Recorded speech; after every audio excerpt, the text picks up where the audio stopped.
আমরা পূর্ববর্তী ভিডিওতে দেখিয়েছিলাম কিভাবে বিএমইটি রেজিস্ট্রেশন করতে হয় এবং কিভাবে 3 দিনের ট্রেনিং এর জন্য আবেদন করতে হয়। তো আপনারা যারা বিএমইটি কার্ড রেজিস্ট্রেশন করতে চান বা ট্রেনিং এর আবেদন করতে চান তারা আমাদের এই ভিডিওটি দেখে নিতে পারেন।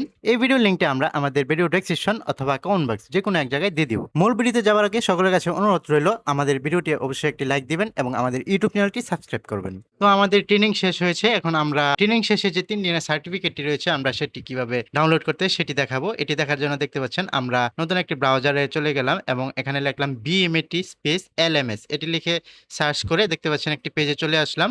এখান থেকে ডাউনলোড অপশনে ক্লিক করলে ডাউনলোড সার্টিফিকেট অপশনে যাব, এখানে আমাদের পাসপোর্ট নাম্বারটি দিব। আমরা আমাদের পাসপোর্ট নাম্বারটি দিচ্ছি, আপনারা আপনাদেরটা দিবেন।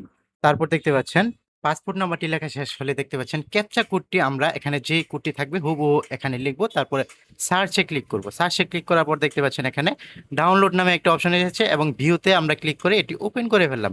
দেখতে পাচ্ছেন এটি হচ্ছে আমাদের ট্রেনিং সার্টিফিকেট, এটি আমরা খুব সহজে প্রিন্ট করে নেব।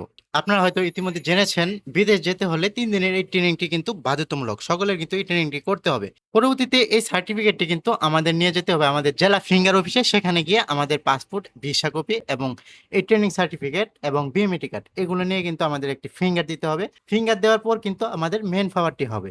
ভিডিওটি ভালো লাগলে অবশ্যই একটি লাইক দেবেন, শেয়ার করবেন আপনার বন্ধুদের সাথে। সকলে ভালো থাকুন, আল্লাহ হাফেজ। এ সম্পর্কে আরো কোনো কিছু জানা থাকলে অবশ্যই কমেন্ট করে জানাবেন, আমরা উত্তর দেওয়ার চেষ্টা করব।